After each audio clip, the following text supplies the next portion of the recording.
கடவுள் இருக்கிறாரா இல்லையா?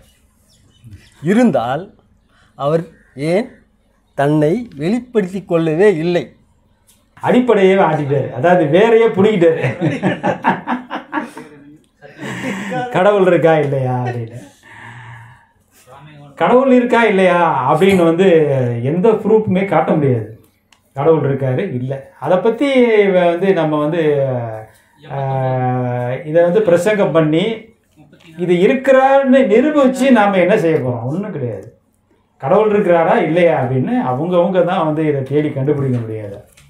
இதை புத்தர்கிட்ட ஒரு சீடர் கேட்டுக்கிட்டே இருந்தார். அவர்கிட்ட அவர் உபதேசம் வாங்கி அந்த சீடர் பயிற்சி பண்ணிகிட்டே இருந்தார். அப்பப்போ கேட்டுகிட்டே இருப்பார். புத்தர் வரும்போதெல்லாம் கேட்பார், ஐயா கடவுள் இருக்கா இல்லையா அப்படின்னு கேட்பார். புத்தர் அப்படியே பார்த்துட்டு கம்முன்னு போயிடுவார். இப்படி பார்க்கும்போதெல்லாம் கேட்பார், கடவுள் இருக்காரா இல்லையா, கடவுள் இருக்காரா இல்லையான்னு கேட்டுகிட்டே இருப்பார் அந்த சீடரு. அந்த சீடருக்கு அவர் பதிலே சொல்ல மாட்டார், அப்படியே போயிடுவார். இப்படியே காலங்கள் ஓடிடுச்சு. அந்த சீடர் பயிற்சி பண்ணிக்கிட்டே இருக்கிறார். பயிற்சி பண்ணி ஒரு நிலைக்கு வந்துடுறார், ஒரு முடிவுக்கும் வர்றார், ஒரு தெளிவு அடைகிறார். அப்போ அந்த கேள்வி அதுக்கப்புறம் அவர் கேட்குறத விட்டுட்டார். அதுக்கப்புறம் அவர் கேட்குறது இல்லை. ஒரு நாள் புத்தர் அந்த சீடனை கூப்பிட்டு, இவ்வளோ நாளாக கடவுள் இருக்கான்னு கேட்டுக்கிட்டே இருந்தேன், இப்போ கொஞ்ச நாளாக கேட்குறதே இல்லையே, ஏன் கேட்டார். அந்த சீடர் சொன்னார், அதுக்கான தேவை இப்போ இல்லை அப்படின்னாரு. என்ன அப்படின்னு சொல்லி கேட்கும்போது அவர் சொல்கிறாரு, கடவுள் இருக்கா இல்லையான்னு கேட்டது எவ்வளோ முட்டாள்தனமான கேள்வின்றதை நான் புரிஞ்சுக்கிட்டேன். அப்படி ஒரு அடிப்படையான கேள்வி கேட்பது தவறுன்றதை நான் புரிஞ்சுக்கிட்டேன். அது என்னன்றதை நான் தெரிஞ்சுக்கிட்டேன் அப்படின்னு சொல்லி அந்த சீடர் சொல்கிறாரு. எப்படி அப்படின்னா, இது ஒரு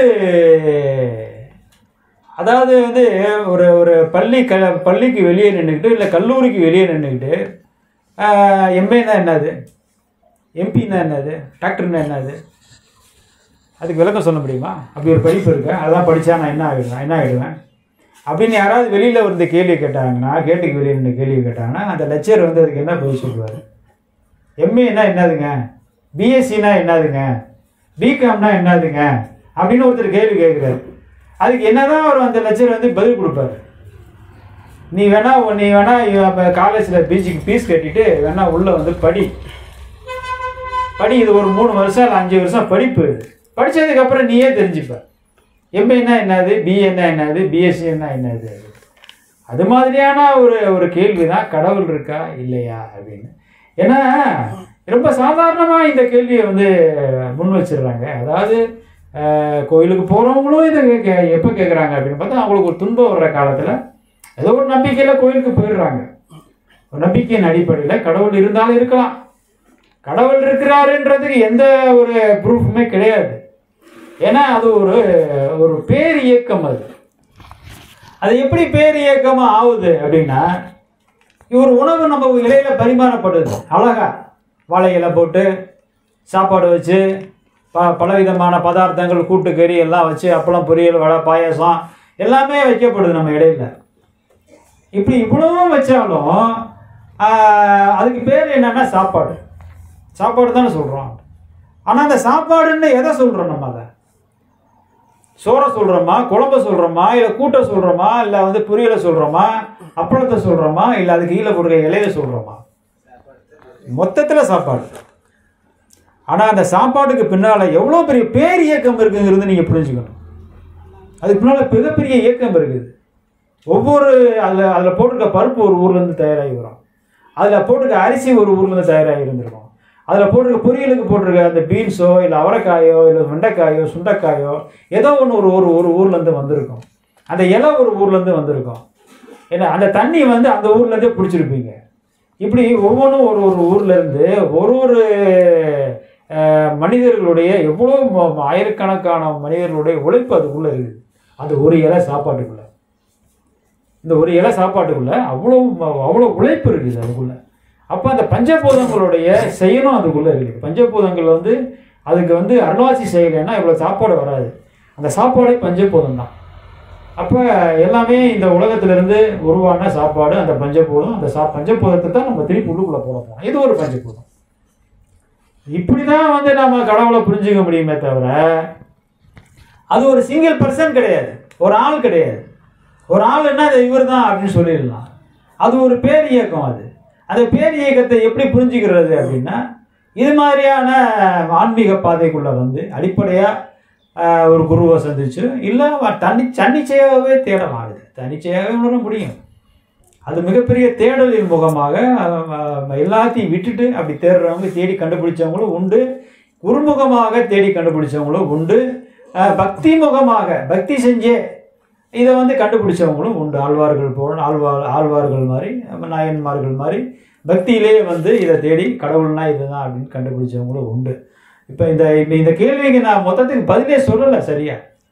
இது புரிஞ்சிருக்காது, ஏன்னா புரியவும் புரியாது. சாப்பாட்டுக்கு நான் சொன்ன ஒரு தத்துவம் தான் கடவுள் தத்துவம். கடவுள் என்பது ஒரு பேர் இயக்கம். அந்த பேர் இயக்கத்தை புரிஞ்சுக்கணும்னா அந்த கல்வி என்கிற அந்த கடவுள் என்கிற அந்த ஆன்மீகம் என்கிற அந்த கல்லூரிக்குள் பிரவேசிக்க வேண்டும். அந்த மாதிரியான கல்லூரி தான் இந்த மாதிரியான இடம், இந்த மாதிரியான ஆசிரமங்கள்.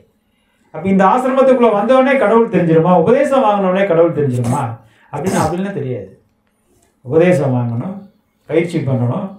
இந்த பயிற்சியின் முகமாக மனம் எந்த மாதிரி ஆகுதுன்னு கவனிக்கணும். அப்படி மனம் எந்த மாதிரியான ஆகுதுன்னு கவனித்து இந்த மனம் போன போக்கிலேயே போக விடாமல் மனத்தை அப்படி கொஞ்சம் இழுத்து நம்ம பக்கம் வைக்கிறதுக்கு முயற்சி பண்ணணும். நம்ம வாழ்க்கையில் நடக்கக்கூடிய ஒவ்வொரு விஷயங்களையும் ஆராய்ச்சி பண்ணணும். அதாவது வெறுப்பற்று வாழணும்.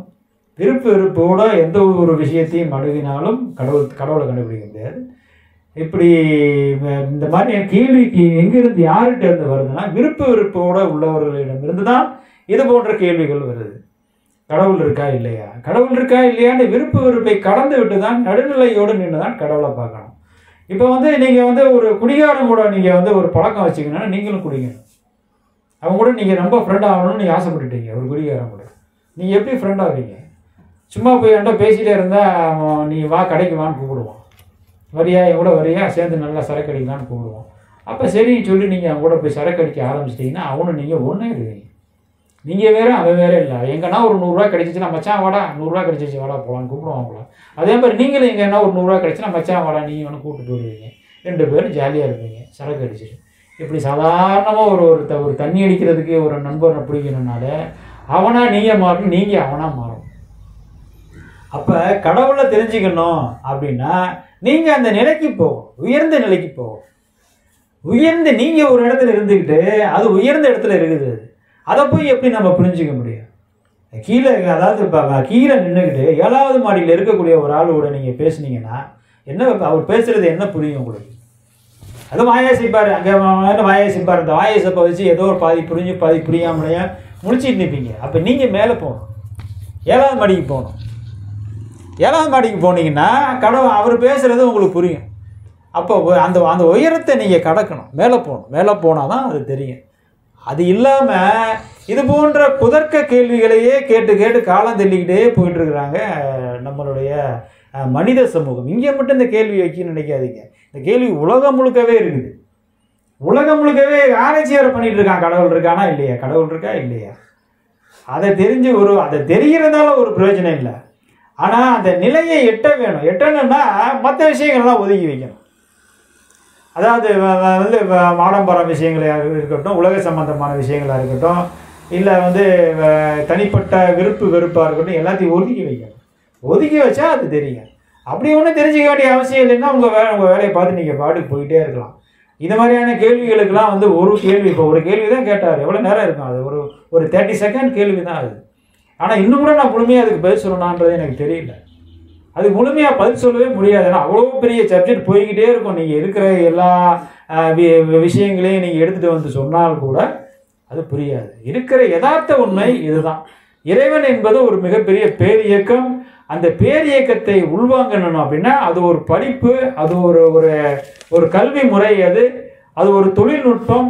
அந்த தொழில்நுட்பத்தையும் அந்த கல்வி முறையையும் ஒரு குருநாதரோடு இருந்துதான் இதை நீங்கள் புரிந்து கொள்ள முடியுமே தவிர இதை சாதாரணமாக எளிமையான முறையில் இதை சொல்லவும் முடியாது, இதை புரிஞ்சுக்கவும் முடியாது. ஏன்னா நான் அப்படி இருந்து புரிஞ்சுக்கிட்டதால தான் நான் அதை சொல்கிறேன். நான் அப்படி தான் இருந்து நான் புரிஞ்சுக்கிட்டேன். கடவுள்னா என்னன்னு எப்படி நான் புரிஞ்சுக்கிட்டேன்னா அவர் கூடவே இருந்தேன். நான் அவர் கூடவே இருந்ததால் இதை எனக்கு வந்து அவர் வந்து புரிய வச்சார். எப்படி பார்க்கணும்னு பார்க்க வச்சார், எப்படி புரியணும்னு புரிய வச்சார். அப்படி கூட இருந்து தான் புரிஞ்சுக்க முடியாது. மற்றபடி எளிமையாக தான் புரிஞ்சுக்க முடியாது.